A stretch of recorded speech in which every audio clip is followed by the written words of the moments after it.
Hello, আসসালামু আলাইকুম। সবাই কেমন আছেন? আশা করি সবাই ভালো আছেন। আলহামদুলিল্লাহ অনেক ভালো আছি। তো আজকে কলিজা ভুনা করে দেখাবো।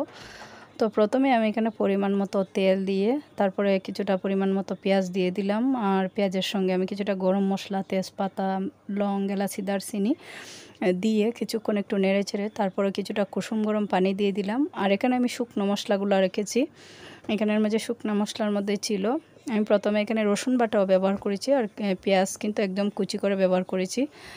তো আসলে কলিজার যে আমি ফাঁপ দিয়ে কলিজাটাকে সুন্দর করে তৈরি করেছি। আসলে এই ভিডিওটা স্কিপ হয়ে গেছে, তো সমস্যা নাই, আমি যা যা দিয়েছি আপনাদেরকে দেখিয়ে দিলাম। তো এই তো গুঁড়া মশলা এখানের মধ্যে হলুদ গুঁড়া, মরিচের গুঁড়া, জিরার গুঁড়া, আদা পাউডার। যেহেতু আদা পাউডার আমি আসলে আমার বাসায় অনেক সময় আমি করে থাকি, তো পাউডারটাই ব্যবহার করলাম। তো ভালো করে এখন সব কিছু দিয়ে মশলাটাকে সুন্দর মতো কষিয়ে নেব। আর এখানে আমি কিছুটা কাঁচামরিচ, তারপর এখানে আস্ত একটা কালো এলাচ ব্যবহার করেছি। তো আপনারা না চাইলে বাদে কিন্তু এই কালো এলাচের সুন্দর আলাদা একটা ফ্লেভার আছে, তো আসলে ভালো লাগে যে কোনো বিশেষ করে গরুর মাংস, যে কোনো তরকারিতে এগুলা দিলে অনেক সুন্দর টেস্ট আসে। তো কাঁচামরিচটাও দিয়ে দিলাম, দিয়ে সুন্দর করে মশলাটাকে ভালো করে কষাতে হবে। আর যতটা কষানো হবে ততটা আসলে মজা হবে। তো কলিজাটাকে আগেই সুন্দর করে আমি একদম পাপ দিয়ে তারপরে সুন্দর করে ধুয়ে একদম পানি ঝরতে একটা জাকির মধ্যে রেখেছিলাম। তো এই তো এখন আমি স্ট্যান্ডার থেকে দিয়ে দিলাম, দিয়ে সুন্দর করে নেড়ে চেড়ে কলিজাটাকে বোনা বোনা করে নেব। আর যেহেতু আমি আলু খাদক, কি আর বলবো, কিছু বলার নাই। আসলে আমি যে কোনো কিছুর মধ্যে আলু না দিলে আমার ভালো লাগে না। তো এটা আমি কিন্তু কষা কষা করে রান্না করব। তো কিছুটা আলু তো আমার দিতেই হবে, তো বেশি না, আমি এখানে 2টার মতো আলু ব্যবহার করব। তো আমি যে আমার চ্যানেলে দেখবেন ফুলার রেসিপি আছে, তো এই রেসিপিটাতেও আমি কিন্তু সব কিছু দিয়েছি। তারপরে আলুটা আমি এক্সট্রা যোগ করেছি। তো আপনারা না চাইলে বাদ দিবেন, আপনারা শুধু এমনিতে খাবেন। তো এই তো আমি এখানে আদা পাউডারটা দিয়ে দিলাম। আসলে প্রথমে সব কিছু দিয়ে দিছিলাম, তো আদা পাউডারটা একদম কিছুক্ষণ পরে দিলাম। যেহেতু শুকনা তাতে কোনো সমস্যা নাই, ভাজা না হলেও চলবে। তো দিয়ে আমি একটা ঢাকনা দিয়ে কিছুক্ষণ এটাকে নেড়ে চেড়ে রান্না করব। আর ঢাকনা না দিলেও চলবে, যেহেতু কলিজাটা আগে থেকেই একটু সিদ্ধ।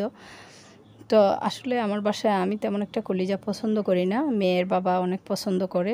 তো এখানে 1 কেজির মতো কলিজা ছিল। তো 1 কেজি পরিমাণে আমি কেন যতটা মশলা প্রয়োজন, আর আমি একটু অল্প মশলা আমার তরকারিতে আমি সবসময় খেয়ে থাকি, যে কারণে আমি মশলার পরিমাণটাও একটু কম দিলাম। তো আপনারা যারা মশলা বেশি করে খান তো কিছুটা পরিমাণে বাড়িয়ে দিয়ে দেবেন। এখানে আসলে অন্য কিছু করার নাই।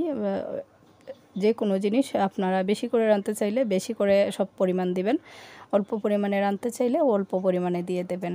তো যারা পেজ থেকে দেখবেন অবশ্যই আমার পেজটাকে ফলো দিয়ে রাখবেন। আমার আইডি থেকে যারা দেখবেন প্লিজ আমার আইডিটাতেও সবসময় আপনারা আমাকে সাপোর্ট দেবেন।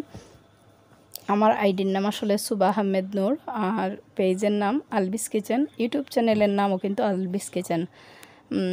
পেজের যে নাম আর ইউটিউব চ্যানেলের নাম সেম। তো যারা আমাকে পছন্দ করেন অবশ্যই আমার এই চ্যানেলে ঘুরে আসবেন, ভালো লাগবে আশা করি। পেজেও ঘুরে আসবেন, আশা করি আপনাদের ভালো লাগবে। তো এই তো ঢাকনা দিয়ে কিছুক্ষণ ডেকে রান্না করার পরে এই অবস্থা। তো এখন একটু নেড়ে ছেড়ে দিচ্ছি। আর যেহেতু কলিজা কিন্তু রাঁধতে তেমন একটা সময় লাগে না, আর আমি এটা একটা বড় চড়ানো একটা কড়াই, অনেক বড়।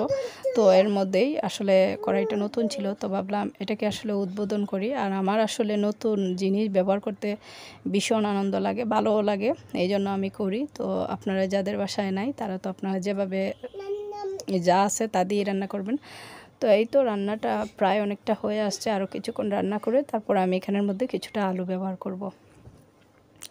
তো আপনাদের সঙ্গে কথা বলতে অনেক ভালো লাগে, আপনারা আমাকে অনেক ভালোবাসেন। আপনাদের ভালোবাসার কারণে আসলে আমার ইউটিউব চ্যানেল বা বলেন পেজ বলেন সব কিছু আসলে নতুন অবস্থায় আমি যতটুকু ভালোবাসা আপনাদের কাছে পাই, আসলে মনে হয় একদম আমার আসলে রান্নাবান্নার কাছে কিছুই না।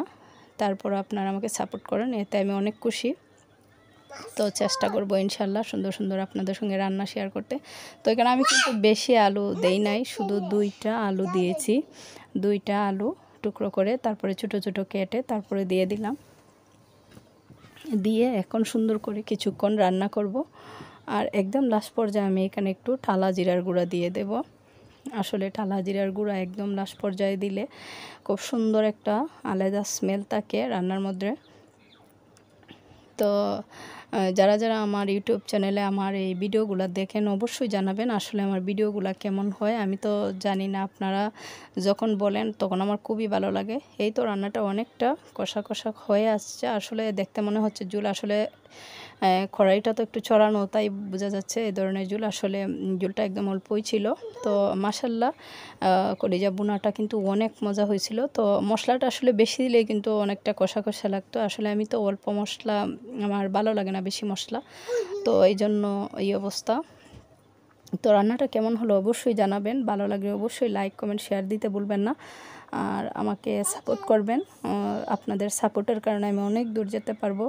আর যারা অবশ্যই ইউটিউব চ্যানেলে দেখবেন অবশ্যই আমাকে সাবস্ক্রাইব করে যাবেন, যাতে করে সামনের দিকে আমি অনেক দূর যাইতে পারি আপনাদের ভালোবাসায়। তো অনেক কষ্ট করে চেষ্টা করি, আসলে নিজে আসলে স্বাবলম্বী না, চেষ্টা করি স্বাবলম্বী হওয়ার। সবাই দোয়া করবেন, সবাই ভালো থাকবেন। আল্লাহ হাফেজ।